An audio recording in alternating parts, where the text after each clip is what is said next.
Entonces, bueno, pues empezamos la última sesión del Congreso, agradeciendo a todos los participantes esta resistencia que han tenido a lo largo de estos 3 días. Y en la clausura tenemos a Pierre-François Moreau y a Jimena Solé, ¿no? Bueno, Pierre-François ha sido amigo y compañero nuestro pues casi desde el origen, ¿no? Y aquí ya es como tanto tiempo, se hace casi 30 años, ¿no? Que vamos colaborando, y algunos de nosotros, especialmente María Luisa de la Cámara, pues ha asistido también de forma regular a sus actos allí en Francia, ¿no? En Lyon y en París sobre Spinoza.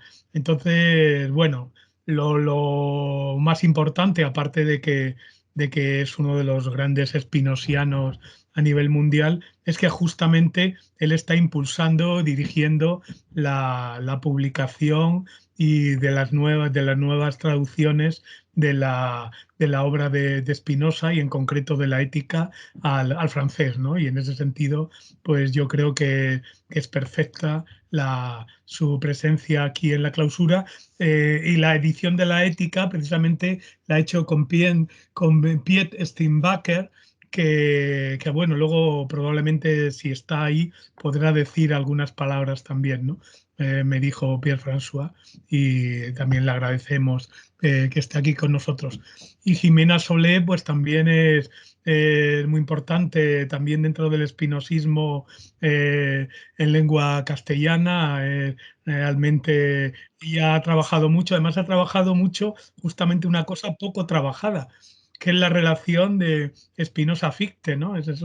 Porque Spinoza y el idealismo alemán, Spinoza y la recepción por el idealismo de la famosa Spinoza Straight y todo eso, más o menos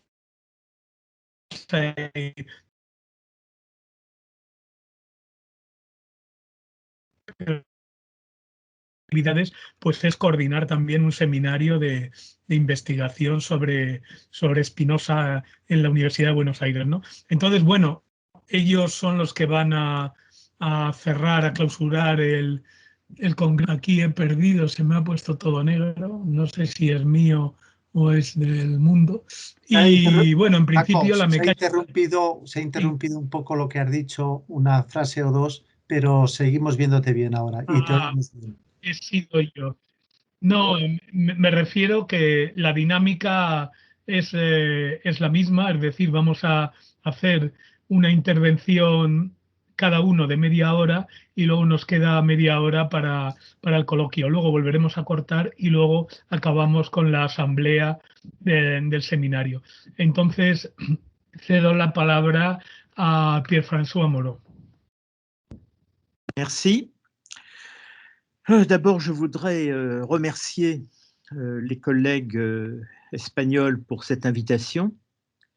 Et puis, je voudrais aussi les remercier pour ces 30 années d'amitié et de coopération que tu as évoqué tout à l'heure. C'est vrai que nous nous connaissons depuis longtemps et que depuis longtemps, nous travaillons ensemble. Et cela me fait très plaisir d'y repenser et de vous retrouver tous ici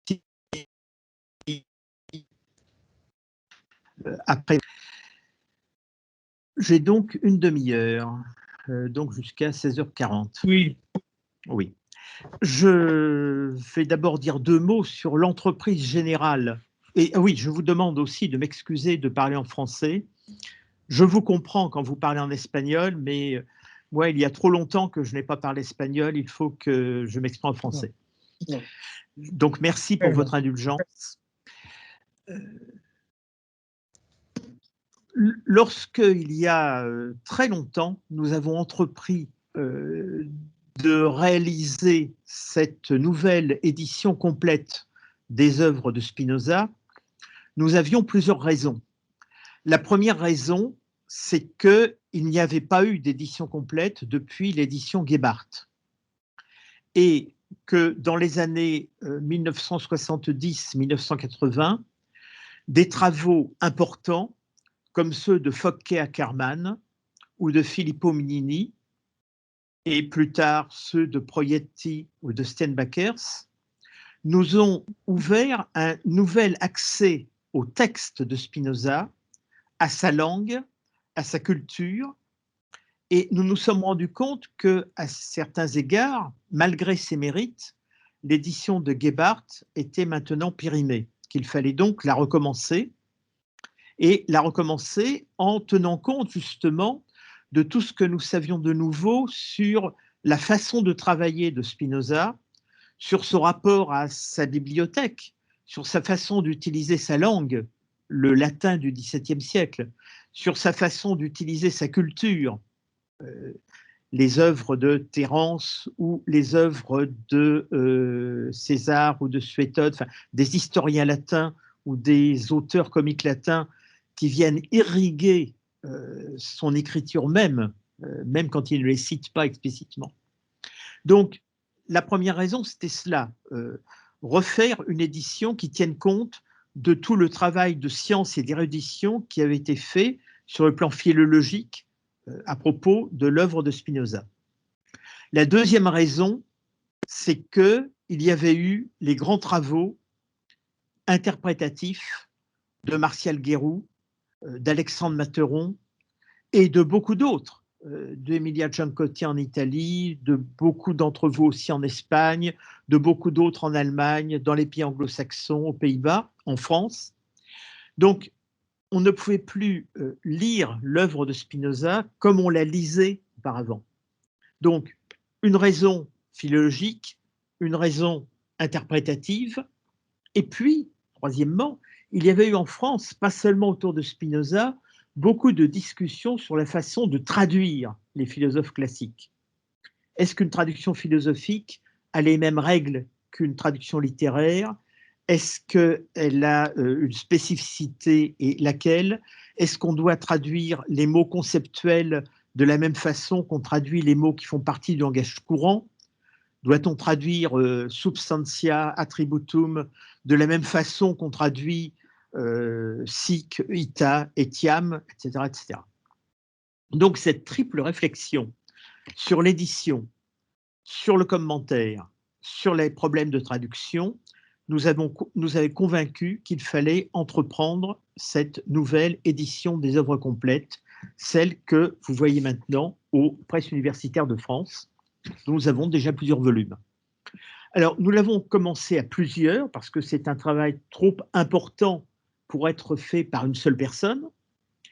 Nous l'avons fait avec Alexandre Materon, qui est aujourd'hui décédé, avec Jean-Marie Bessade, avec Foucault Ackermann, qui tous, hélas, ont disparu, mais leur présence spirituelle, leurs apports intellectuels sont encore parfaitement perceptibles dans les volumes que nous avons publiés. Alexandre Materon, par exemple, a relu entièrement ma traduction 2 fois de suite. Donc, quand vous lisez ma traduction, vous lisez du Moreau, mais vous lisez aussi un peu du Materon. Et vous lisez même aussi du Jean-Marie Bessade, parce que Bessade avait commencé la traduction et quand il est tombé malade, il m'avait demandé de la faire moi-même, mais j'ai gardé un certain nombre de ses choix de traduction et de ses hypothèses interprétatives. Donc, ce que vous avez d'abord dans cette édition, je tiens à le souligner, c'est un travail collectif. Il y a des signatures à chaque volume, mais l'ensemble des volumes ont bénéficié de nombreuses discussions en commun de tous ceux qui ont participé. Et souvent même, nous avons invité des spinozistes étrangers pour venir assister à nos discussions afin qu'ils nous éclairent sur la façon dont ils travaillaient eux-mêmes dans leurs entreprises de traduction de Spinoza en allemand, en anglais, en italien, en espagnol.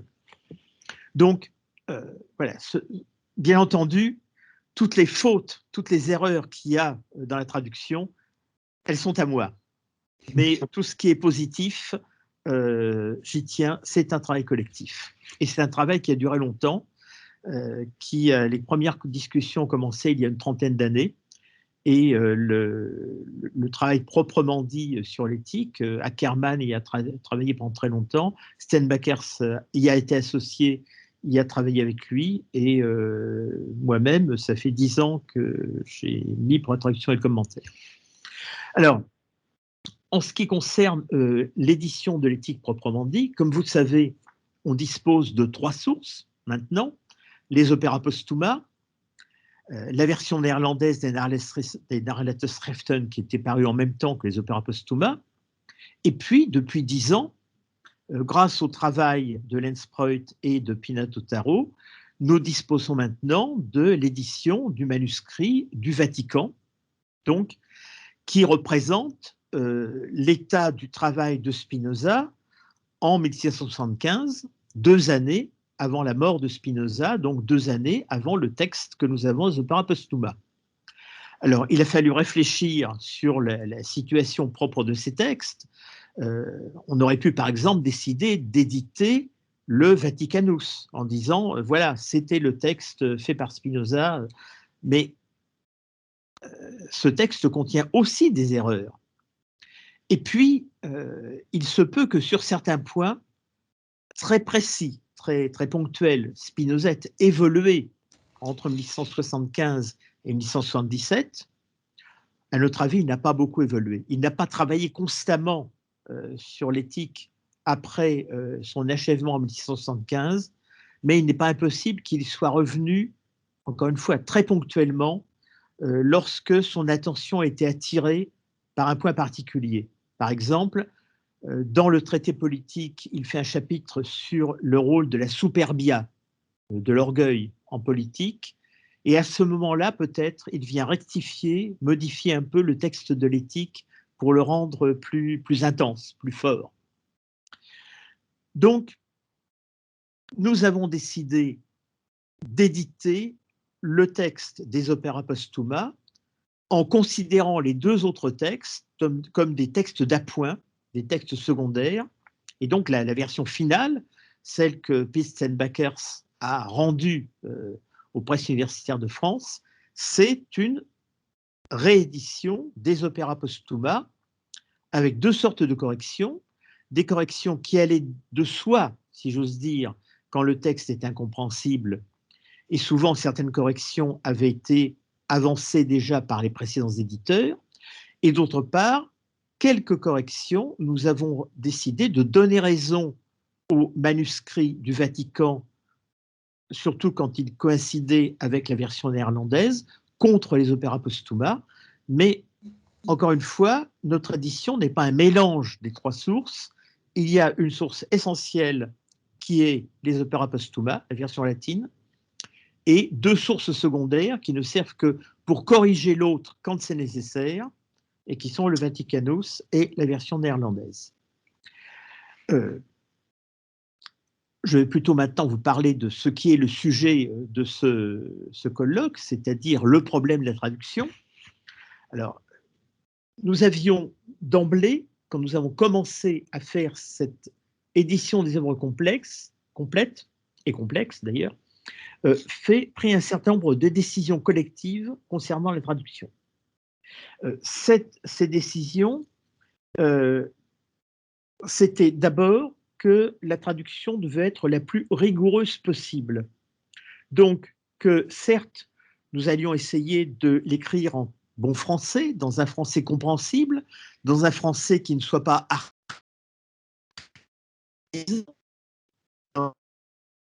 par le lecteur actuel, mais en même temps un français qui soit, quand c'était possible, proche du français du XVIIe siècle, dans lequel écrivait Descartes ou Leibniz, et dans lequel nous avons par exemple quelques-unes des annotations du traité théologico-politique, celles dont nous n'avons qu'une version française. Donc, un langage qui soit à la fois pas très hétérogène par rapport au français du XVIIe siècle, mais qui soit en même temps compréhensible par un lecteur français actuel. Donc, en particulier, le français que nous utilisons, c'est le français commun. Nous nous interdisons d'inventer des mots, comme le font quelquefois les traducteurs, enfin, pas toujours les traducteurs Spinoza, mais je suppose que c'est pareil en espagnol. Les traducteurs de Hegel, par exemple, s'autorise souvent en français à fabriquer des mots français pour rendre les mots allemands de Hegel. Bon, nous sommes absolument interdits ce type d'exercice acrobatique. Deuxièmement, nous sommes demandés si nous devions adopter une règle qu'essayent parfois, sans jamais y arriver complètement, certains traducteurs, c'est-à-dire de respecter rigoureusement un seul mot français pour un seul mot latin. Il nous est vite apparu que c'était impossible. D'abord parce que les langues ne sont pas des répertoires de mots. Les mots dans les langues n'existent que par des contextes. Donc on ne peut pas traduire entièrement sur 300 pages toujours le même mot latin par le même mot français. Et réciproquement, on ne peut pas arriver à ce que le même mot français rende toujours le même mot latin. Mais en même temps, nous avons aussi voulu être le plus rigoureux possible, c'est-à-dire limiter au maximum l'éventail de mots français qui rend compte d'un mot latin. Autrement dit, nous nous sommes demandé pour un mot latin quels sont les champs sémantiques qu'il possède. Par exemple, le mot imperium a pour l'essentiel en latin 2 champs sémantiques. Un champ militaire que l'on peut traduire en français par commandement et un champ politique qui dans certains cas peut se traduire en français par État et dans d'autres par souveraineté. Eh bien, une fois qu'on a vraiment fait le tour de l'ensemble des occurrences de imperium, on se dit il n'y a que 3 possibilités. C'est ce que j'avais choisi autrefois quand j'avais traduit le traité politique et le traité théologico-politique avec Jacqueline Lagré. Le minimum possible de mots français pour traduire imperium, c'est le bloc État, souveraineté et commandement. Donc, la rigueur pour une traduction philosophique, nous semble-t-il, c'est le plus petit nombre de mots possible en français pour traduire en mots latins et en même temps prévenir le lecteur. Alors, il y a 2 façons de prévenir le lecteur. On pourrait mettre le mot latin entre parenthèses, mais ça finit par alourdir le texte. L'autre choix, celui que nous avons fait, c'est de mettre à la fin du volume un glossaire de l'ensemble des mots latins essentiels, des mots techniques, avec la liste des mots français que nous utilisons et le renvoi aux notes dans lesquelles nous justifions le choix de tel et tel mot français par rapport au mot latin. Ce qui permet au fond de laisser le lecteur juge en dernier ressort. Le lecteur est le maître, il a le texte latin, il a la liste des choix que nous avons faits, et une fois qu'il a cette liste, il peut juger nos choix, et éventuellement en préférer d'autres s'il le veut. Mais il connaît à la fois le mot latin, les mots français, et surtout dans les notes, les raisons pour lesquelles nous avons choisi ces mots français-là et non pas d'autres. Je vais prendre quelques exemples, mais avant de passer à des exemples précis, je voudrais dire une chose. Pour choisir les mots et les tournures de la traduction française, il faut aussi se demander comment Spinoza écrit. Or, Spinoza, dirais-je, il écrit avec 2 sources intellectuelles et lexicales, notamment dans l'éthique. Dans l'éthique, d'une part, il a un lexique qui est un lexique philosophique. Ce lexique philosophique, dans les 2 premières parties de l'éthique, il vient de ce qu'on pourrait appeler la scolastique cartésienne. C'est-à-dire, il vient d'un héritage de vocabulaire qui a été forgé en partie par la scolastique, pas seulement la scolastique du Moyen-Âge, mais aussi la scolastique de la Renaissance, la seconde scolastique espagnole et la scolastique allemande et néerlandaise. Il a dans sa bibliothèque, alors il n'a pas la scolastique espagnole, mais il a dans sa bibliothèque des ouvrages de Keckermann, par exemple. C'est-à-dire ce scolastique allemand dont se sont inspirés tous les philosophes néerlandais du XVIIe siècle. Et puis, cette scolastique moderne, elle a été remaniée après Descartes par ceux de ces philosophes qui se sont convertis au cartésianisme. Par exemple, Clauberg, par exemple, Herbord. Or, ces gens-là, Spinoza les a aussi dans sa bibliothèque. Et par eux, comme eux-mêmes citent les scolastiques allemands et les scolastiques espagnols et les scolastiques du Moyen-Âge latin, il a un accès indirect à toute cette histoire lexicale autour des mots comme substantia, modus, affectus, etc., etc.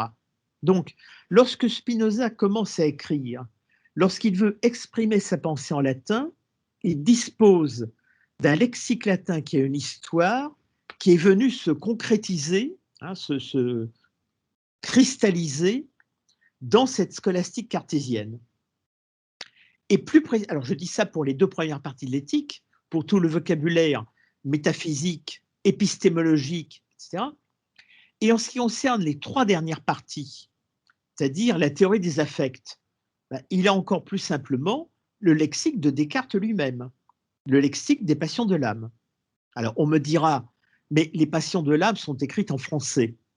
Et Spinoza ne connaît pas vraiment la langue française. Dans sa bibliothèque, il n'y a que 2 ouvrages en français, Un voyage d'Espagne et La logique de Port-Royal. Mais en fait, lorsque Spinoza veut lire un ouvrage français qui est disponible dans une autre langue, il le lit dans l'autre langue. Par exemple, l'Institution de la religion chrétienne de Calvin, il la lit dans la traduction espagnole. Et d'autres ouvrages, les ouvrages de Descartes, quand il peut les lire dans une traduction latine, les ouvrages français de Descartes, quand il peut les lire dans une traduction latine ou néerlandaise, il les lit en latin ou néerlandais. Alors c'est justement ce qui se passe pour le traité des passions.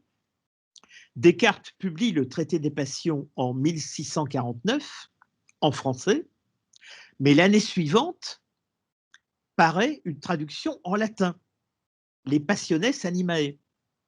Et c'est les Passiones Animae que Spinoza possède dans sa bibliothèque. Donc Spinoza a accès à la psychologie de Descartes, à la théorie cartésienne des passions, à travers la traduction latine et le lexique latin. Et quand on sait cela, évidemment, il faut en tenir compte. Donc il y a une tentation à laquelle on peut céder, à condition d'y réfléchir un peu, de ne pas le faire de façon aveugle.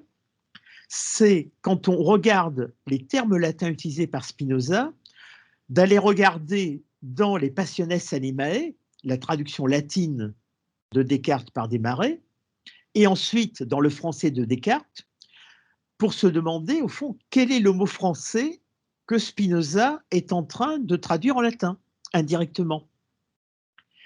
Alors, je ne l'ai pas fait toujours, mais je l'ai fait parce que parfois, ça ne marchait pas dans le français moderne, mais je l'ai fait, par exemple, pour le terme que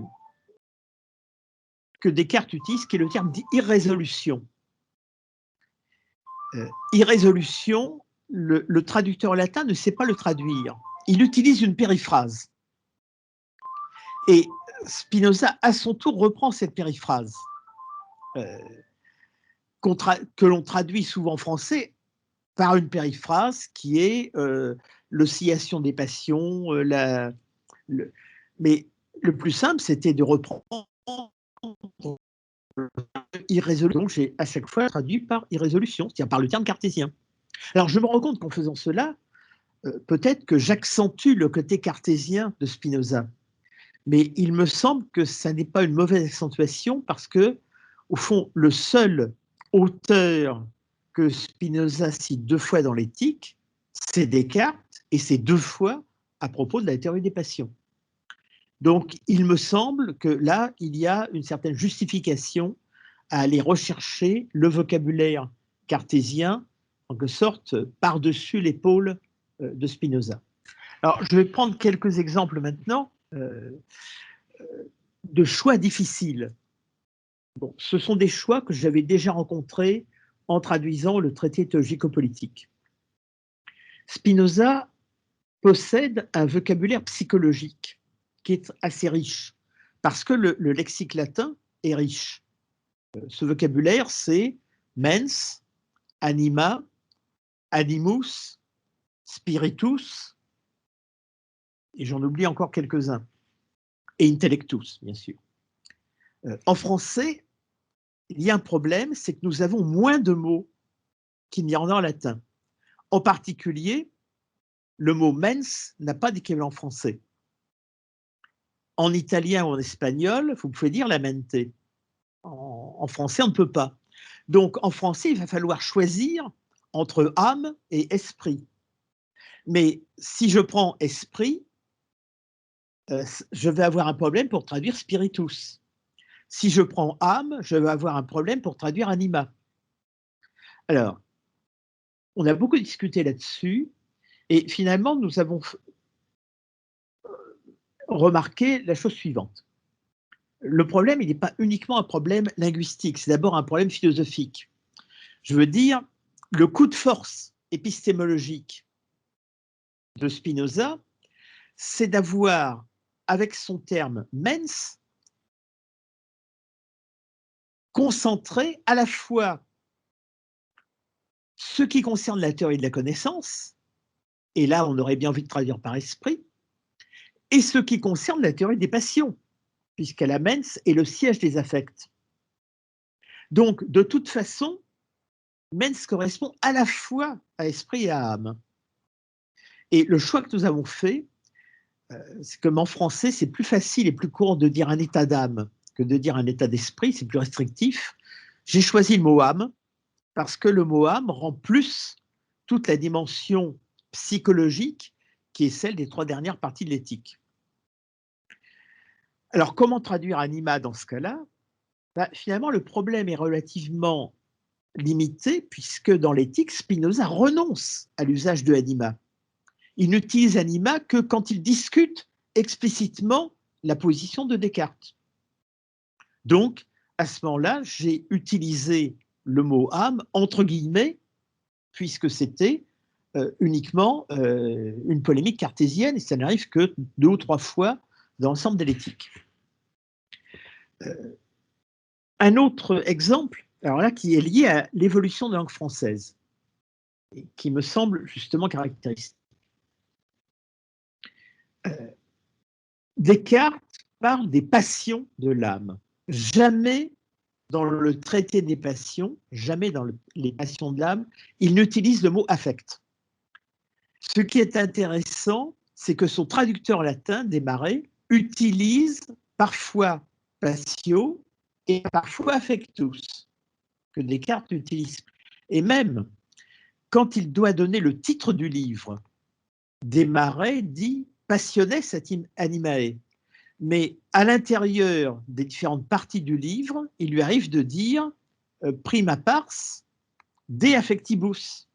Donc il oscille pour l'unique mot cartésien passion, il oscille entre passio et affectus. Soit dit en passant, Descartes utilise parfois affectus affect dans d'autres textes français, mais pas dans les passions de l'âme. Or, je constate que Spinoza, lui, reprend cette ambivalence passio affectus, mais il lui donne un sens théorique. En effet, il utilise affectus comme terme général et passio comme terme particulier. Dans la psychologie de Spinoza, tout ce qui est mouvement de l'âme est appelé affectus. Quand il s'agit d'un mouvement actif, positif, il dit actio. Quand il s'agit d'un mouvement passif, négatif, il dit passio. Donc, il reprend bien la disjonction passio-affectus, mais alors qu'elle n'avait pas de signification dans la traduction latine de Descartes, elle prend une signification théorique dans le lexique de Spinoza. Donc, il fallait absolument traduire de façon différente, et ça a beaucoup gêné les traducteurs français, parce qu'on a là un problème de langue, c'est qu'au XIXe siècle et au début du XXe siècle en français, le mot affect n'existait pas. Donc, les traducteurs français pendant longtemps ont hésité. Alors, ils ont traduit passio par passion, je le fais aussi bien sûr, mais ils ont traduit affectus par sentiment, par affection, mais traduire par affection, ça faisait une confusion avec la traduction du mot affectio, qui existe aussi dans l'éthique. Or, moi, venant après les traducteurs français, venant à la fin du XXe siècle et au début du XXIe, j'ai une chance, c'est que la langue française a évolué. Parce que ce mot affect, il existait dans le français du XVIe siècle. Bodin, l'auteur de La République, utilise le mot affect. Au début du XVIe siècle encore, les philosophes français utilisaient affect. Et il se trouve qu'ensuite, le mot affect disparaît de langue française. À la fin du XVIIe siècle, au XVIIIe, au XIXe, on n'utilise plus ce mot. Il a disparu. Je ne sais pas pourquoi, mais il a disparu. Et en fait, il est réapparu en français progressivement au cours du XXe siècle grâce aux traductions de Freud. Parce que lorsque Freud et les psychanalystes allemands disent affect, les psychanalystes français qui ont traduit Freud ont réintroduit en français le mot affect. Alors au début, je dirais dans les années 1950-1960, le mot affect en français était considéré comme un mot du lexique psychanalytique. C'est pourquoi on n'osait pas l'utiliser pour Spinoza. Mais le mot, c'est depuis tellement tous les psychologues et les philosophes l'utilisent, j'ai considéré que désormais le mot était réacclimaté en français, ce mot qui avait vécu à la Renaissance et qui était mort, a en quelque sorte ressuscité, et donc je me suis autorisé à traduire affectus par affect. Donc, la solution patio affectus, c'est en français passion, affect. J'ai ainsi, au fond, grâce à l'évolution de la langue française elle-même, un moyen de résoudre un problème qui est un problème impossible à résoudre pour les traducteurs précédents, pour les traducteurs du début du XXe siècle. Pour Apune, par exemple, ou au XIXe siècle pour Émile Cessé. Il me reste encore une minute. Je vais dire peut-être comment j'ai complété le volume. À la fin du volume, alors dans les notes, si, une chose que je voudrais dire à propos des notes. Dans l'ensemble de cette édition des œuvres complètes, et en particulier dans de l'éthique, pourquoi avons-nous mis des notes? Nous avons mis des notes pour qu'elles servent d'instrument de travail pour le lecteur. Autrement dit, ces notes, elles servent premièrement à expliquer les événements historiques que le lecteur pourrait ne pas connaître. Alors, ce n'est pas vraiment beaucoup le cas dans l'éthique, mais par exemple, dans le traité politique ou le traité théologico-politique, il y a beaucoup d'allusions historiques que le lecteur du XXIe siècle ne connaît pas immédiatement. Donc, il faut lui donner les éléments pour qu'il les comprenne. Deuxièmement, lorsqu'il y a des citations, alors des citations bibliques, des citations de Descartes, ou parfois des crypto-citations, des citations d'Ovide, par exemple, des citations de poètes latins. Il faut permettre au lecteur, là aussi, de reconnaître les citations, non pas tellement pour le plaisir de l'érudition, mais pour qu'il voit ce que Spinoza fait, comment il transforme le texte qu'il utilise. Et enfin, nous avons accordé beaucoup d'importance à l'explication et à la structure du texte. Alors on pourrait me dire, dans l'éthique, ce n'est pas un problème, le texte est suivant l'ordre géométrique. Oui, mais il y a toute une partie de l'éthique, les préfaces, les appendices, les scolies, où on a un texte continu qui est parfois très long. Donc ce texte continu très long, qui n'est pas expliqué suivant la présentation géométrique, il est quand même fidèle à l'esprit géométrique, mais il faut le reconstituer. Donc, si on veut aider le lecteur à comprendre ces textes qui sont parfois très longs, il faut lui fournir la structure du texte telle qu'une explication de texte ou un commentaire peut le reconstituer. Alors bien entendu, quand je fais cela, je m'avance un peu sur le terrain de l'interprétation, mais c'est vraiment l'interprétation minimale, parce que, je tiens à le souligner, dernier aspect de nos choix, nous avons strictement essayé d'exclure toute herméneutique toute interprétation philosophique du texte de Spinoza, une édition et une traduction, c'est un instrument de travail pour le lecteur. Bien sûr, j'ai mon interprétation de Spinoza, Pete Steenbakker, c'est la sienne, Materon avait la sienne, mais notre interprétation de Spinoza, nous la plaçons dans les livres que nous publions sur Spinoza. Il n'est pas question de lui faire envahir la traduction et les notes. Il s'agit de donner au lecteur les moyens de forger sa propre interprétation. Donc, instrument de travail et non pas instrument herméneutique. Puisque dans un certain nombre de ces notes, nous expliquons nos choix lexicaux ou nos choix éditoriaux, nous avons placé à la fin de l'ouvrage un glossaire, comme je l'ai dit tout à l'heure, qui à la fois donne la série des termes français qui doivent rendre un terme latin et le renvoie aux notes où cette série est justifiée. Ce qui permet, encore une fois, au lecteur de faire ses propres choix et ses propres arbitrages lui-même. Je pense que quelqu'un qui a ce volume dans les mains, s'il sait le latin, peut, au fond, utiliser ma traduction et mes notes pour passer par-dessus nos propres choix et essayer de construire sa propre lecture, puis sa propre interprétation du texte et du système qui s'explique dans le texte. Voilà, je m'arrête là pour l'instant. Et j'y reviendrai, si vous voulez, dans la discussion. Merci de votre attention. Sí, pues muchas gracias, Pierre-François. Damos ahora paso a la conferencia de Jimena y luego hacemos el coloquio sobre las dos al mismo tiempo.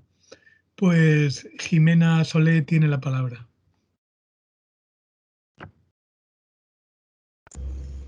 Muchas gracias.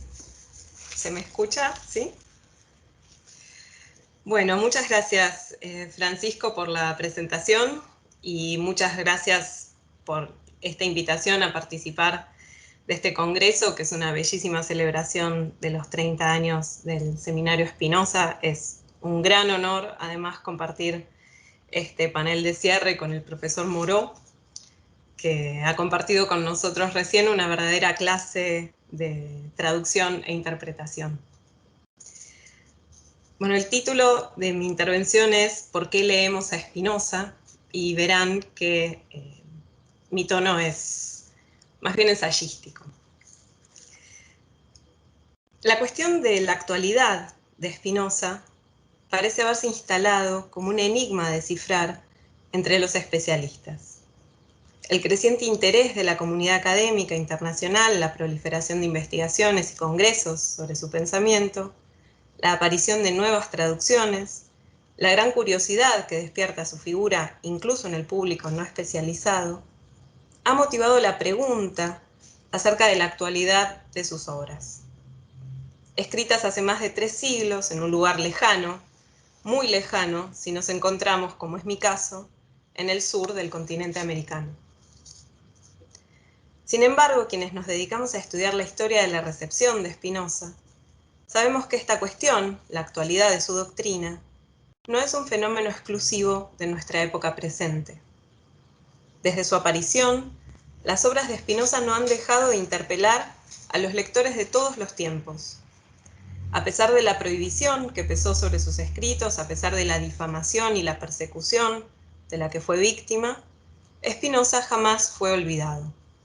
Al contrario, parece haber renacido en diferentes momentos y en diferentes lugares para transformarse en el epicentro de encendidos debates filosóficos.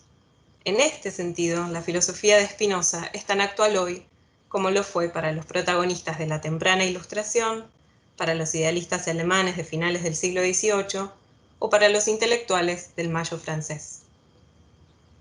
Sabemos además que su, por así decirlo, perpetua actualidad no puede explicarse apelando a su doctrina, como si ésta hubiese permanecido igual a sí misma a través del tiempo.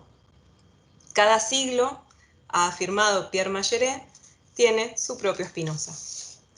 Podemos todavía ir un poco más lejos y decir que cada receptor de su obra construye su propio Spinoza, su propia versión de la ética, que como toda fuente filosófica, nos ha enseñado el filósofo argentino Jorge Dotti, es inevitablemente contemporánea a la lectura que se hace de ella. Si la ética es necesariamente contemporánea a sus receptores, sin importar a qué época pertenezcan, entonces la cuestión de la actualidad del espinozismo nos obliga a cambiar nuestro enfoque y dar un giro introspectivo. Se trata de interrogar los motivos por los que nosotros, filósofos y filósofas del siglo XXI, continuamos actualizando la doctrina spinoziana, igual que lo hicieron antes los ilustrados, los idealistas, los marxistas. Se trata entonces de investigar por qué leemos a Spinoza. Quisiera dedicar los próximos minutos a reflexionar sobre esta cuestión, a la que estoy segura todos los aquí presentes se habrán enfrentado en algún momento. Mi hipótesis, la adelanto aquí, es que leemos a Spinoza porque sus escritos, especialmente la Ética, tienen un poder transformador. No importa cómo interpretemos su doctrina, no importa cómo valoremos sus propuestas, no importa en qué siglo ni en qué rincón del mundo vivamos, lo que explica su aparentemente inagotable magnetismo reside en el efecto que produce su lectura. La Ética de Spinoza transforma a sus lectores. Intentaré explicar esta idea. Existen, todos lo sabemos, diferentes clases de escritos y diferentes maneras de leer. El filósofo alemán Johann Gottlieb Fichte reflexiona sobre este tema en sus lecciones sobre los caracteres de la edad contemporánea de 1805-1806. Allí despliega una aguda crítica a la cultura de su época que denomina ilustración negativa. La máxima ilustrada, sostiene Fichte, que exhorta a los seres humanos a pensar por sí mismos, solo ha dado lugar a la proliferación de opiniones personales, plasmadas en lo que él describe como un torrente de literatura. Dado que las opiniones personales se renuevan permanentemente, las imprentas jamás se detienen.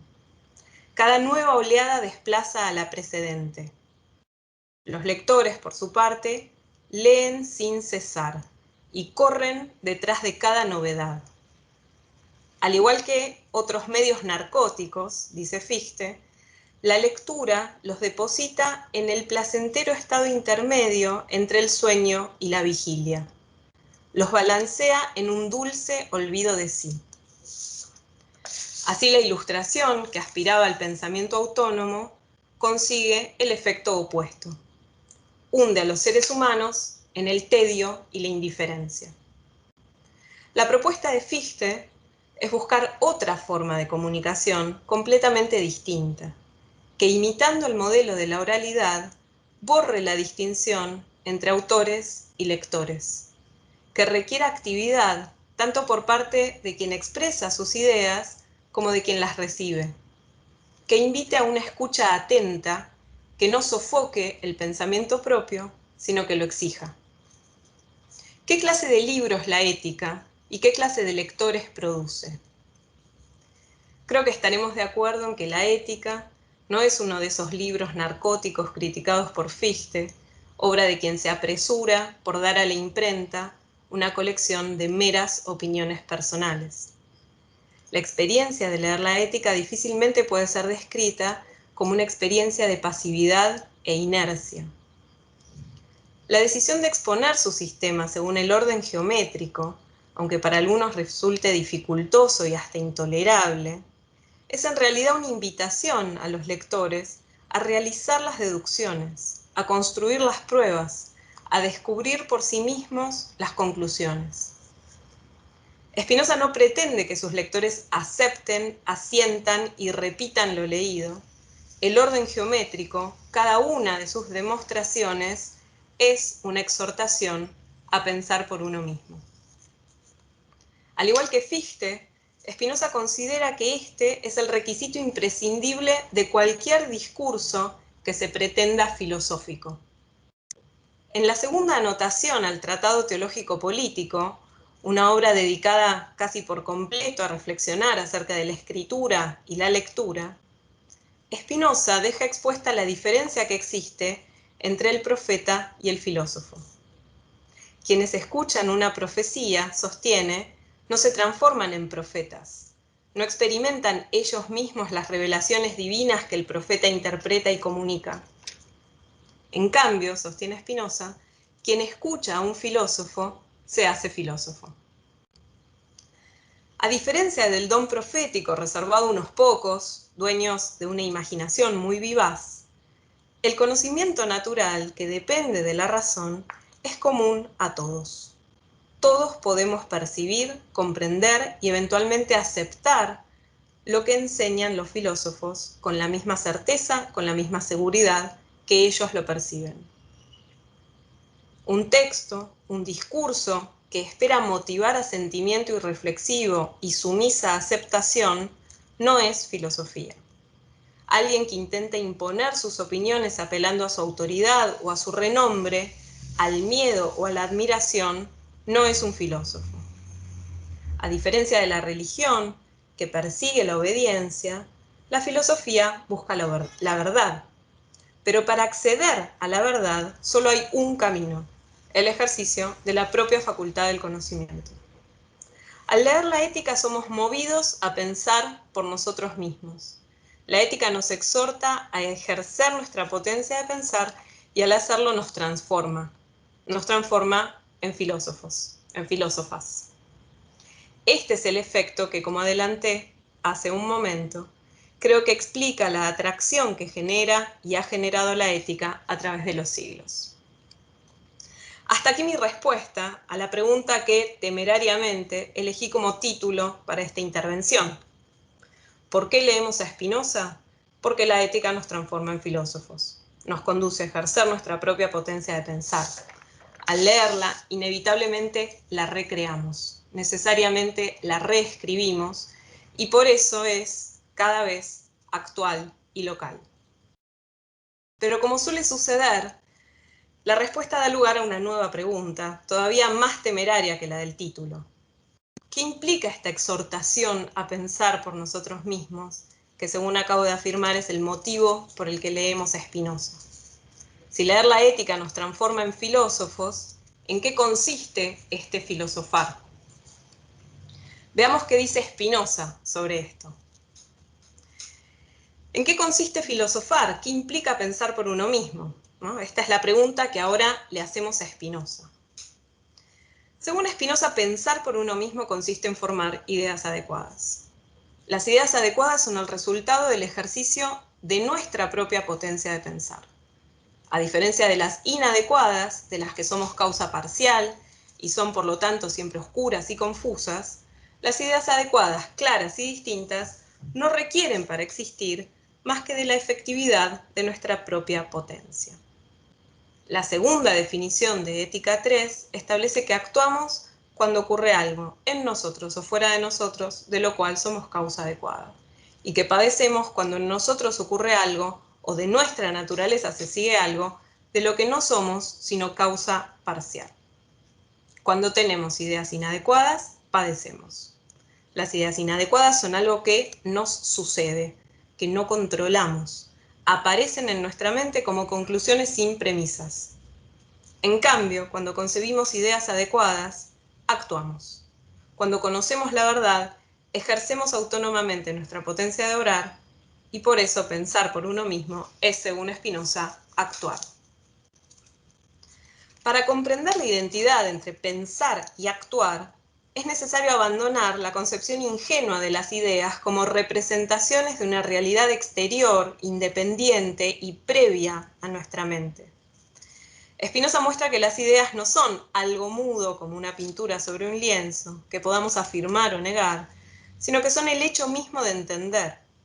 En la medida en que son modos de la sustancia, expresiones de la esencia divina, las ideas, todas las ideas, las que somos, las que pensamos, son porciones de la potencia infinita de la sustancia. Ni mudas ni estáticas, las ideas son potencia, son expresión de la vida misma de la sustancia, de su infinito dinamismo. Se entiende así en qué sentido tener ideas adecuadas, ejercer la propia potencia de obrar, es un acontecimiento transformador. Nos transforma a nosotros mismos, pero además transforma la realidad en la que vivimos. En efecto, concebir ideas adecuadas implica, todos lo sabemos, una transformación que es, en primer lugar, afectiva. Conocer es actuar, y al actuar nos sabemos activos. Conocemos nuestra propia potencia. Esa conciencia de nuestra potencia aumenta nuestro esfuerzo por perseverar en la existencia. Nos alegra, eleva nuestro deseo. Experimentamos lo que Spinoza llama afectos activos: el contento de sí, la firmeza, la generosidad. Así, esta transformación afectiva que se expresa en el aumento de nuestra potencia implica una transformación en nuestro vínculo con nosotros mismos y también con los demás. Ya el Tratado sobre la Reforma del Entendimiento advierte que quien conoce la naturaleza, quien logra apartarse de las penurias de la vida mundana y deja de perseguir los bienes perecederos como fines en sí mismos para dedicarse a la investigación racional, no solo encuentra un remedio para sus propios males, sino que experimenta también el deseo de hacer que muchos otros conozcan lo mismo que él o que ella. La búsqueda de la verdad es siempre una empresa colectiva, que además necesariamente nos impulsa a transformar la realidad en la que vivimos, porque si la reforma del propio entendimiento conduce a esforzarnos por ayudar a los demás a desprenderse de sus prejuicios y a que ejerzan su potencia de pensar, entonces, dice explícitamente Spinoza, hay que formar una sociedad y ocuparse de producir las condiciones materiales y espirituales necesarias y suficientes para que todos podamos desarrollar nuestras capacidades, ejercer nuestra potencia de manera autónoma, aumentar nuestro deseo, conquistar una alegría duradera. Lejos de asumir una actitud contemplativa e imparcial respecto de la realidad, lejos de perseguir la verdad en vistas a fundamentar el saber o ampliar el edificio de la ciencia, el proyecto filosófico de Spinoza tiene un objetivo netamente práctico: encontrar un modo de vida que conduzca al aumento colectivo de nuestra potencia, un modo de vida que Spinoza identifica con la libertad y la felicidad. Así, en la medida en que leer la Ética produce una transformación en nosotros, esa transformación no se limita a nuestra manera de pensar, sino que es un cambio radical de nuestra manera de ser.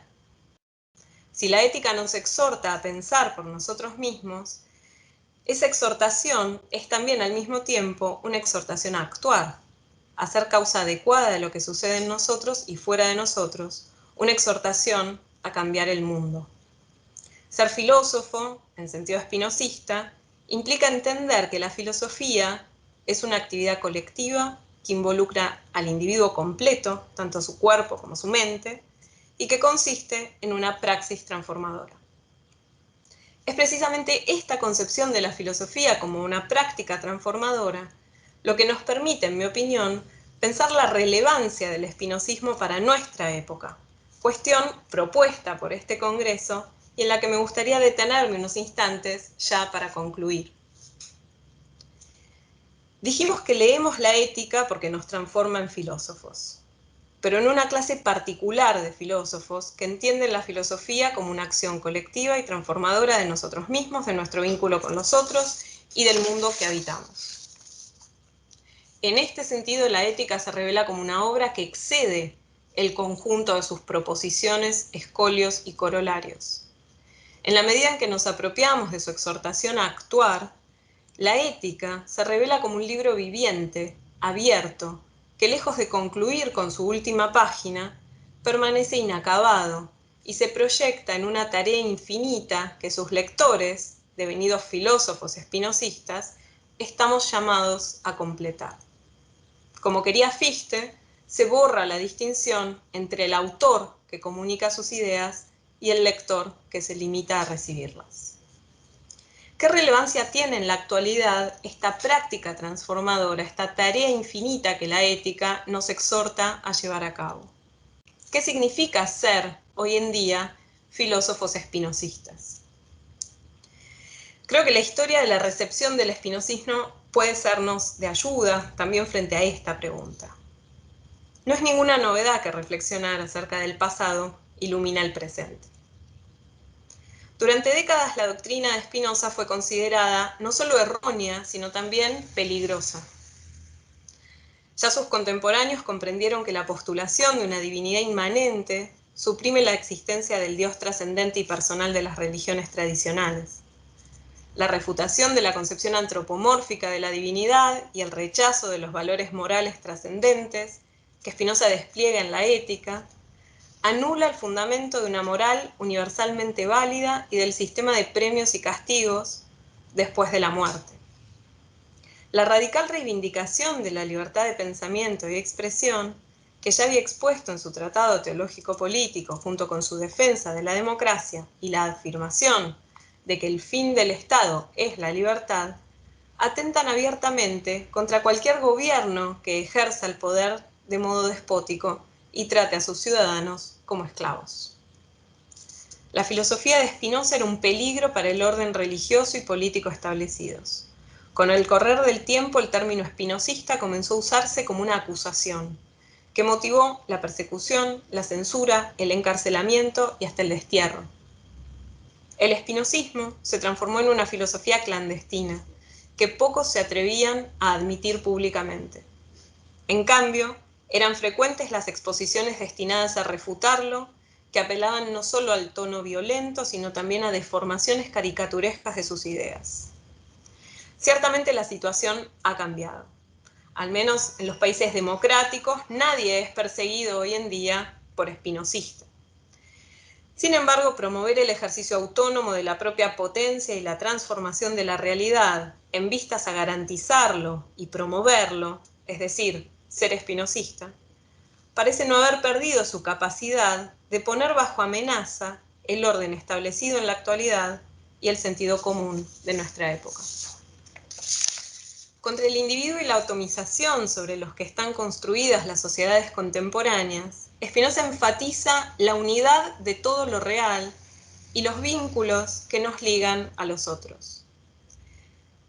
Frente al aceleramiento de la globalización y la gentrificación, que tienden a uniformar las identidades y los deseos, Spinoza reivindica la singularidad de cada uno, irreductible y sin fallas. Frente a la imposición de modelos estéticos y su efecto normalizador, Spinoza denuncia el origen imaginario de esos valores supuestamente trascendentes y universales. Denuncia la insatisfacción inherente a la cultura del consumo, que al mismo tiempo que fomenta el deseo de bienes y experiencias, limita la posibilidad del acceso a unos pocos. Asimismo, rechaza tanto la moral ascética, que convoca a la anulación de los deseos y el abandono de las preocupaciones mundanas, como la moral del sacrificio, que nos promete una recompensa proporcional a nuestros sufrimientos en esta vida y de ese modo la justifica. Así, tanto contra el egoísmo como contra la misantropía, Spinoza propone entender la felicidad como un esfuerzo colectivo que no consiste sino en el esfuerzo por liberarnos de los prejuicios y las pasiones tristes para conocer la realidad y aumentar nuestra potencia. Pero además, y quizás principalmente, ante la complejidad y sofisticación de los mecanismos que buscan fomentar la ignorancia, el odio y el temor, Spinoza nos exhorta a detectarlos, reconocerlos y así emprender el camino de la emancipación. De modo que para quienes, lectores de la ética, creemos que la filosofía no consiste en el cultivo de un saber meramente erudito, ni se agota en su faceta académica, sino que tiene un rol en la sociedad, el espinosismo es una filosofía a ser reivindicada. No se trata de aceptar sus definiciones, sus axiomas, sus proposiciones. Se trata de reconocer el valor de la concepción spinociana de la filosofía como una práctica transformadora. Spinoza nos enseña que el impulso por conocer y el impulso por ser felices son el mismo impulso. Nos enseña que conocer es actuar y actuar es producir efectos en uno mismo y en el mundo. El camino del conocimiento es un camino de creación de las condiciones materiales y espirituales que garanticen que todos logremos continuar aumentando colectivamente nuestro conocimiento, nuestra potencia, nuestra capacidad de ser libres. Es un camino de crítica y denuncia, es un camino de transformación de la realidad y de emancipación de los oprimidos. Esto es lo que, en mi opinión, explica por qué leemos la ética y por qué es relevante hacerlo. Porque continúa exhortando, como es deseable de toda auténtica filosofía, a una actividad peligrosa. Muchas gracias.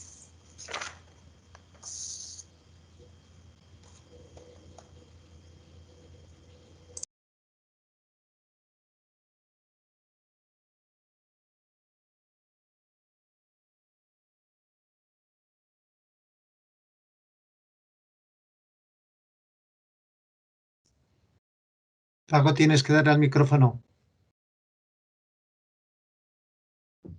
Es que le he dado, pero le he dado 2 veces. No, me refiero que ahora pues tenemos como media hora para comentar estas 2 espléndidas ponencias, ¿no? Y que ya saben que pueden levantar la mano, tocar, entonces la veremos aquí, le vamos dando. Bueno, yo tengo un problema, que es que me salen manos, pero me salen manos en un colectivo que tengo agrupado y no sé exactamente a quién corresponde. Entonces, si vosotros podéis saber exactamente quién es, porque tengo aquí una Marisa, Marisa sí la tengo controlada. Sí, yo te puedo ayudar, Paco, si Y quieres. vale, pues sí, yo tengo por ahora a Marisa y a Guillermo. Eso es. Pues le damos la palabra a Marisa y los demás que se vayan animando y vayan subiendo la mano. Vale, pues gracias. Marisa, tienes la palabra. Marisa de la Cámara. Sí, muchas gracias. Ahora te veo. Sí, gracias a los 2 ponentes con 2 trabajos que ponen un poco el broche a, bueno, a todos lo que hemos estado haciendo estos días en el Congreso y que teníamos muchas ganas además. Quería hacer una pregunta porque el tema de Jimena me toca porque se reconoce uno ahí, ¿eh? Entonces yo creo que me reconozco de cuando empecé hace muchos años y veo que sigo y es un poco lo que yo también observo que se suele dar. Así que no le diré más que gracias. A Pierre-François, bueno, quería también, por cierto, decir que está Steenbackers y que está Pina Totaro, por si queréis luego en caso de que quede algún minuto poderles hacer también alguna pregunta como colaboradores en la edición de PUF y respectivamente y en el manuscrito vaticano, en la edición del manuscrito vaticano. Les agradezco a ellos 2 que hayan aceptado acudir también a esta sesión y enriquecer las aportaciones.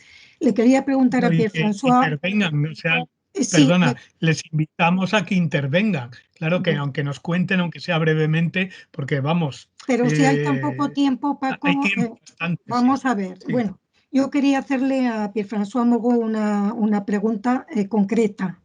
Y es que la fórmula o el sintagma muliebri misericordia, que aparece en el escolio primero de la proposición 37 de la 4ª parte, es traducido por él como miséricorde féminine, mientras que Apun lo traduce, Charles Apun, lo traduce como miséricorde de femme. La pregunta es si la elección, si le choix miséricorde féminine aporta algún valor, algún matiz, si aporta quelque nuance par rapport au miséricorde de femme ou pas. Si es una actualización del vocabulario para el oído francés actual o si hay alguna alguna cuestión de significado también. Gracias. Pues sí, yo creo que una pregunta tan directa la puede contestar directamente, sí. Oui, merci de ta question.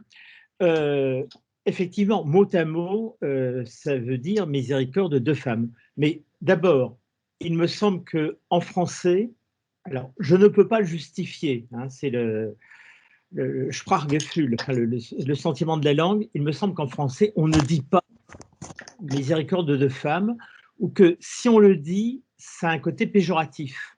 D'accord. En fait, ce que Spinoza veut dire, c'est que traditionnellement, l'idéologie dominante a toujours attribué aux femmes plus de miséricorde qu'aux hommes, etc. etc. C'est vrai ou c'est pas vrai, peu importe, ça ne nous regarde pas ici. Mais en traduisant par l'adjectif féminin, il me semble qu'en français, c'est une traduction neutre. Elle est ni laudative ni péjorative. En français, quand tu dis miséricorde de femme, j'entends presque miséricorde de bonne femme, qui est une expression assez vulgaire. Qu'est-ce que c'est que cette bonne femme? Qu'est-ce qui vient encore nous embêter? Enfin, bon. Je crois que c'est peut-être pas vrai au moment où Apune fait sa traduction, mais dans le français actuel, il me semble que pour désigner ce qui relève d'une femme, on utilise plutôt l'adjectif féminin. Merci. Par ailleurs, ce serait intéressant de se demander ce que Spinoza choisit parmi les qualificatifs habituels que la tradition reconnaît aux femmes. Dire qu'elles sont miséricordieuses, c'est pas faux, mais d'habitude, on ajoute d'autres choses et ils les ajoute pas. Très bien. Entonces ahora yo tengo aquí a Guillermo, que no le veo, pero le tengo aquí. Ahí. No sé si se ve y se escucha. Escuchar sí, ver no. Bueno, buenas. Ahora bien, perfecto. Bueno, no hace falta igual que se vea. Sí. Bueno, buenas tardes, decía. Muchas bella. gracias. Perfecto. Bueno, muchas gracias a los ponentes. Estuvo muy interesante ambas ponencias. Yo tengo un comentario y quizá alguna pregunta para Jimena. Bueno, lo primero y más importante, que me encantó la respuesta, la pregunta que ella misma se hace como disparador de esta cuestión. Y pensaba que lo interesante que plantea es la idea de cómo aparece articulada en Spinoza la idea de una reforma privada con la idea de una reforma colectiva, social, política, pública, en cierta medida, y que es un problema muy importante para la filosofía moderna, ¿no? Me pareció muy interesante la forma en la que Jimena subraya la irregularidad, la originalidad de Spinoza en este planteo, porque bueno, podemos pensar en otros pensadores, pienso en Descartes, por ejemplo, para el cual sin duda la reforma social, por decir de esta manera, es importante, pero en la forma en la que él presenta su filosofía, bueno, aparece muy desligada de alguna forma de la reforma privada. Él se concentra más en este primer aspecto. Bueno, me encantó entonces la forma en la que Spinoza aparece articulando esto, revelando de alguna forma que su filosofía es inmediatamente filosofía política, hay una acción política en la escritura misma de cualquiera de sus obras, incluso en la del Tratado de la Reforma del Entendimiento, que justamente se presenta como una emendatio individual, privada, pero que inmediatamente también se muestra en realidad como un proyecto colectivo. Ahora, en medio de esto, Jimena decís, bueno, ¿por qué vemos la ética? Porque devenimos filósofos. O devenimos filósofos gracias a leer la ética. Y esto se entiende, según lo que vos decías, bueno, por la misma concepción de la filosofía y la concepción de la escritura, y el contenido mismo de la ética de Spinoza, el libro La Ética. Ahora yo me preguntaba, bueno, ¿cuál es la relación de esa figura, el filósofo, que como vos misma decís, bueno, hay diferencias, hay diferentes filósofos, hay diferentes filosofías, cosa que aparece mucho en la filosofía, el sabio, que es como, parece ser por momentos idéntica al filósofo, pero también por momentos parece distinguirse. Es como, pareciera como que el sabio es casi, voy a decir algo muy anti-spinoziano, ¿no? Pero es casi el Dios en la tierra, el que solo concibe ideas adecuadas, pero la filosofía o el filósofo desde la perspectiva de Spinoza pareciera no aceptar algo como eso. Una crítica a cualquier individuo que se crea un Dios en la tierra. Entonces, ¿cómo puede pensarse, ¿no? Esas dos figuras de Spinoza? La filosofía o aquel que parece hacer esa tarea tan difícil como rara. Gracias. Sí, puedes contestar. Gracias, gracias Guillermo por la pregunta y por el comentario. Muchas gracias María Luisa también por tu comentario. Me das la oportunidad de decir algo que siempre pienso y que creo que nunca escribí en ningún lugar, que es que creo que el sabio no es el filósofo. O sea, que en Spinoza el sabio es una figura ideal que sabemos que no existe, es un ideal inalcanzable, alguien que solamente tiene ideas adecuadas y que no padece, eso es imposible. Incluso no es deseable porque sabemos la importancia también de las pasiones alegres para el proyecto político y filosófico de Spinoza. Entonces, me parece que la gran diferencia es justo esto que yo intento enfatizar, que es que la filosofía tiene una tarea social y que el filósofo es el que encarna esa tarea. Entonces, el filósofo necesariamente está también entremezclado con la vida mundana y con las, digamos, penurias de ser un modo finito. Y eso es lo que hace que pueda ser un agente transformador. Si no, sería, como vos decís, un Dios en la tierra, algo que no existe y que no tiene ninguna efectividad. Esa sería mi respuesta breve, pero te agradezco muchísimo. Bueno, Paco, se te ha tenía ido a Juan Domingo se ha salido, pero yo creo que ha vuelto a entrar ahora y tenía la mano levantada. Y luego me parece que va María Luisa. Sí, María Luisa Ferreira, sí. Sí, Juan Domingo ha entrado ya. Vale, Bon, pues si quieres puedes preguntar, Juan Domingo. para Pierre-François en francés, en castellano, es que no sé cómo funcionar. Como quieras, él entiende el Por una vez vamos a hablar, español. te voy a preguntar en castellano algo, Pierre. Mira, entonces, no, lo que me he preguntado cuando has dicho que vuestra traducción de la ética de Spinoza intentaba adoptar un estilo francés del 17, me dije inmediatamente, ¿y dónde está el conde de Boulainvilliers, ¿no? En todo esto. Es decir, el autor de la primera traducción, incompleta, pero de la primera traducción francesa de la obra de Spinoza y que, por lo que he visto, tiene opciones de traducción bastante distintas de las vuestras, que, sí, de todas formas, yo creo que algo podría haber contribuido al estilo, ¿no? Una vez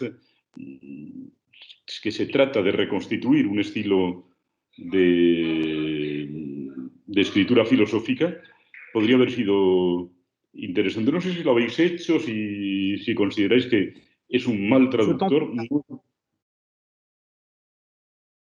Sí. ¿Perdón? Je t'entends mal, là. Oui. Les derniers mots. Est-ce que vous considérez que ça vaut pas que ça n'a pas, vous avez considéré que ne valait pas la peine de tenir compte de Boulainvilliers parce que c'était un mauvais traducteur ou bon, il y a Parce que tu n'en as pas parlé. Je ne sais pas si vous l'avez fait ou pas. Je n'en sais rien. Je demande, voilà, un peu dans le vide de l'ignorance. Oui, je reviens sur ce que j'ai dit. Merci de ta question. Ça me permet d'expliquer ce que je voulais dire plus clairement. J'ai dit que je voulais traduire Spinoza dans une langue qui soit celle du français actuel, mais en même temps pas un français qui sonne trop contemporain, c'est-à-dire ni trop technique, sauf, bon, il y a un minimum de langage technique, il faut dire substance, attribut, idée de l'idée, bon. Mais ne pas hérisser la traduction de termes techniques qui ne sont pas dans Spinoza et utiliser un langage actuel mais qui ne soit pas artificiellement moderne. Donc, utiliser une langue française actuelle, mais qui se souvienne, pas qui imite, pas qui copie, mais qui se souvienne du français du XVIIe siècle. Mais quand je parlais du français du XVIIe siècle, je ne parlais pas de celui des traducteurs, je parlais de celui des auteurs. Je voulais dire le français de Descartes, de Leibniz, pas le français de Boulainvilliers. Parce que, je veux dire, la traduction de Boulainvilliers, elle a une valeur historique pour elle-même. Oui. Je pense que ça n'aurait pas de sens d'essayer d'imiter cette traduction, parce que cette traduction, elle porte justement non seulement les signes du langage de l'âge classique, mais aussi les signes des modes de traduire, des modes de traduction qui sont ceux de l'âge classique et qui ne sont plus les nôtres. Je ne sais pas si ça te paraît clair. Oui, absolument. Mais bon, c'était une simple, de la curiosité, simplement. Je comprends. Mais effectivement, ça vaudrait le coup de réfléchir plus à cela, la différence entre traduire l'éthique maintenant et la traduire autrefois. Oui. C'est intéressant de se demander pourquoi on retraduit les livres. De même que c'est intéressant de se demander pourquoi, au Moyen-Âge, Aristote est traduit plusieurs fois de suite en latin. C'est donc que le latin évolue. On dit toujours que le latin du Moyen-Âge est figé, mais ce n'est pas vrai. Le latin du Xe siècle n'est pas le même que le latin du XIIe ou le latin du XIVe. Et donc, on retraduit Aristote, à la fois parce que le latin évolue et parce que la compréhension d'Aristote évolue. Eh bien, nous, par rapport aux traducteurs du XVIIe siècle, nous retraduisons Spinoza à la fois parce que notre français évolue, notre façon de comprendre ce qu'une traduction évolue, et notre compréhension du système, elle aussi, est transformée. On disait tout à l'heure que la philosophie est une praxis transformadora, l'activité de traduire aussi.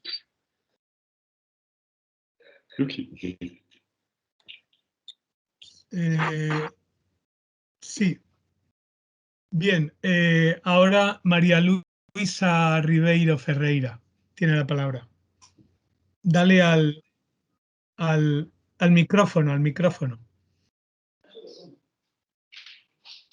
Ahí, ya está. Merci Pierre-François. Je m'excuse de parler français, mais je parle beaucoup mieux le français que l'espagnol, donc pour être plus comprise, mieux comprise, je fais ma question en français. Et je reviens à la question de María Luisa de la Cámara. Quand elle a demandé pourquoi avez-vous traduit le terme miséricordia, je ne me rappelle plus le latin, par mes...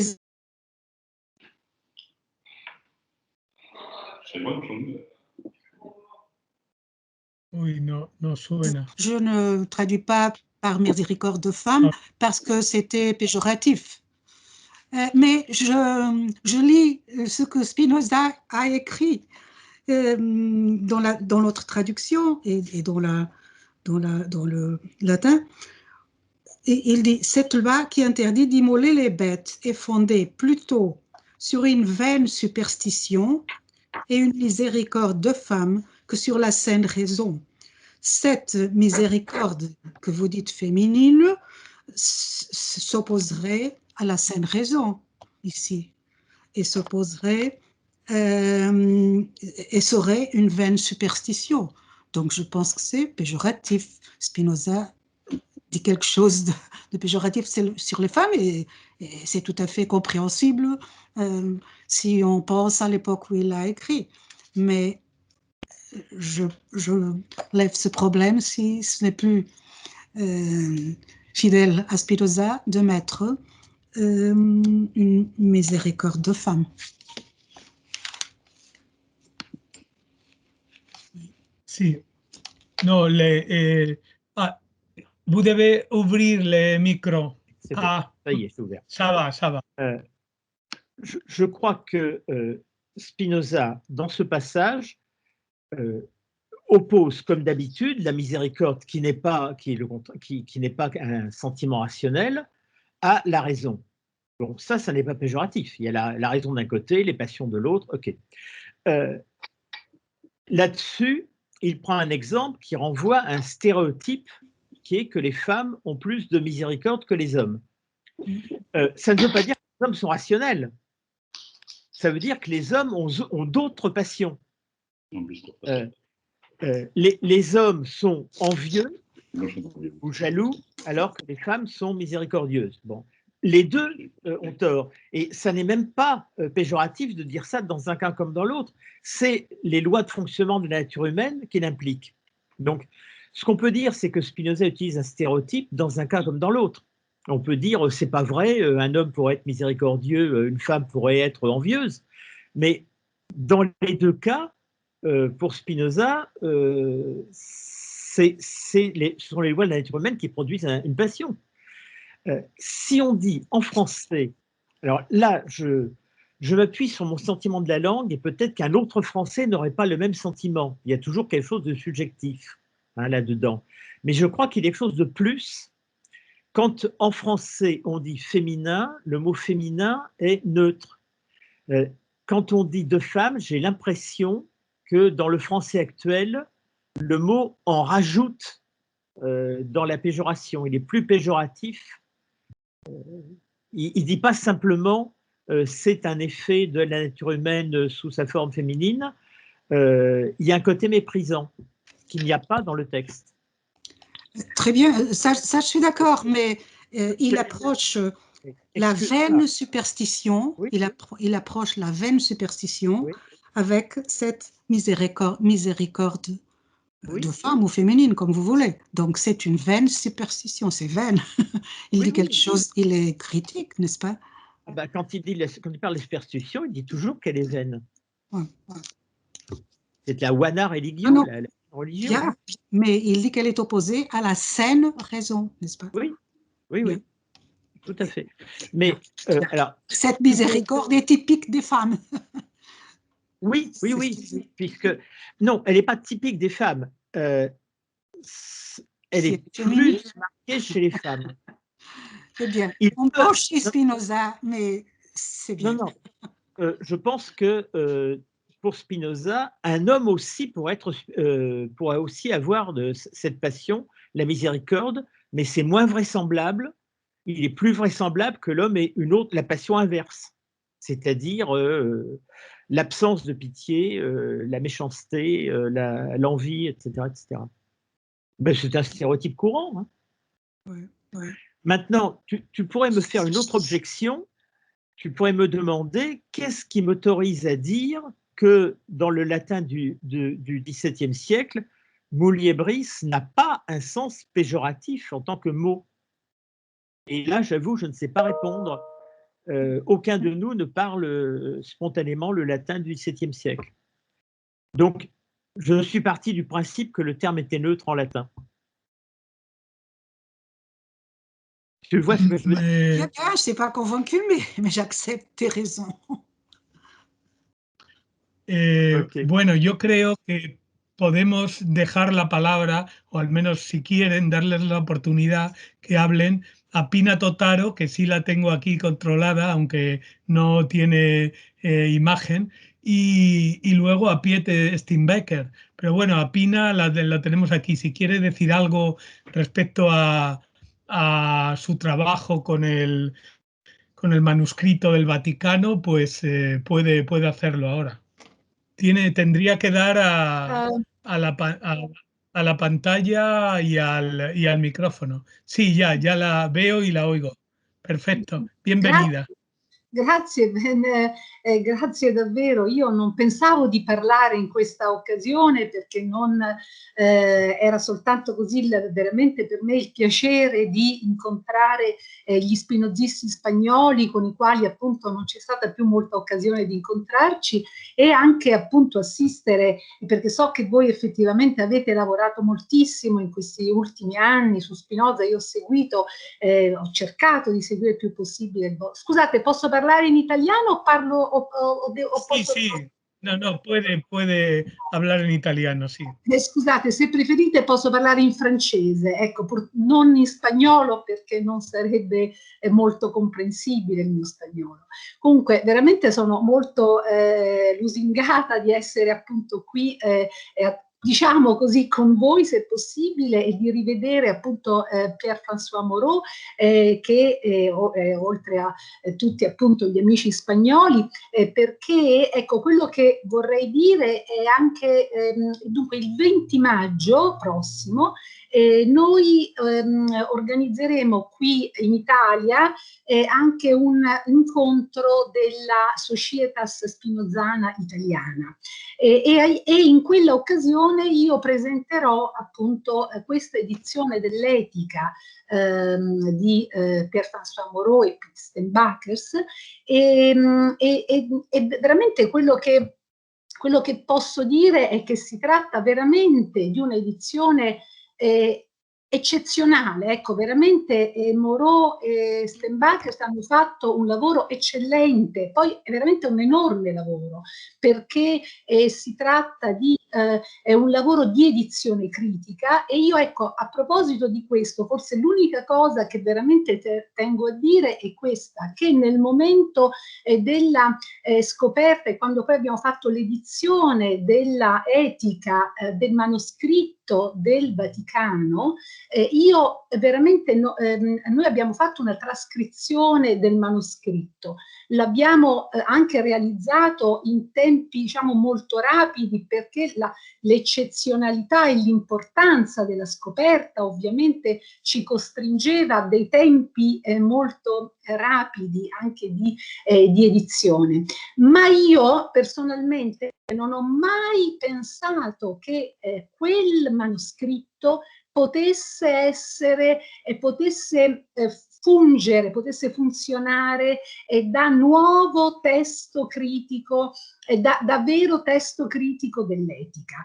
Questo veramente è, io ho sempre escluso questa possibilità, perché comunque è vero che si tratta senz'altro dell'unico manoscritto esistente, dell'unico manoscritto in nostro possesso e del testo completo dell'Etica di Spinoza.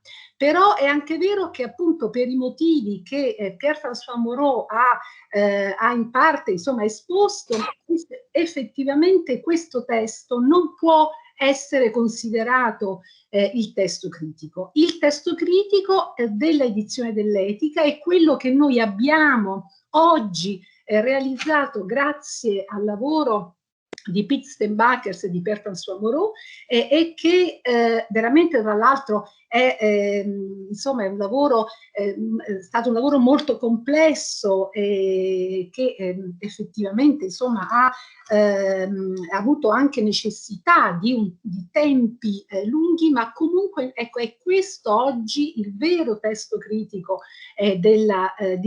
dell'opera spinoziana, anche perché effettivamente io ho avuto modo appunto adesso di utilizzare questa edizione, effettivamente nell'apparato noi abbiamo il confronto continuo con i vari testi, edizione latina postuma a stampa, edizione olandese, nederlandese dell'opera, edizione appunto del manoscritto, confronto continuo con il testo del manoscritto. Questo confronto continuo con il testo del manoscritto è stato un lavoro, immagino, insomma, molto complesso, no? Alcune scelte appunto possiamo appunto discutere, dibattere su alcune scelte, ma a mio parere quello che resta estremamente importante è che questo testo che noi oggi abbiamo nelle edizioni PUF è veramente da considerarsi l'edizione critica dell'Etica di Spinoza. Ecco, questo ci tenevo a dire, e oltre appunto a ringraziare tutti voi anche per avermi dato la parola. Grazie. Grazie Dante. Je voudrais dire... Sí, oui, oui, tu peux. Je pense que c'est très important d'avoir publié ce manuscrit du Vatican, mais je voudrais souligner une chose, c'est que ce n'est pas par hasard qu'on découvre un manuscrit, ce n'est pas par hasard qu'on découvre quelque chose qui était caché, c'est la suite d'un long travail de recherche, et il faut rendre hommage à Pina Totaro, parce que c'est elle qui, pendant des années, nous avait dit qu'il fallait chercher chez Stensen, qu'il fallait chercher, elle a cherché même dans les... Je me souviens qu'elle a passé des semaines ou peut-être des mois dans les actes du procès de béatification de Stensen pour voir si on ne trouverait pas là des renseignements sur Spinoza. Et puis finalement, peu à peu, une découverte, c'est le résultat de tout un travail préparatoire, et bon voilà, je tiens à rendre hommage à tout ce travail que tu as consacré pendant des années à cette histoire compliquée de Stensen, Spinoza, Tchernaos, etc., etc. Voilà, c'est tout. Merci. Merci. Nada, sí, contesta. Sí, puede, si quiere decir algo, Pina. Ay, ha desaparecido. No, volevo soltanto... Bueno,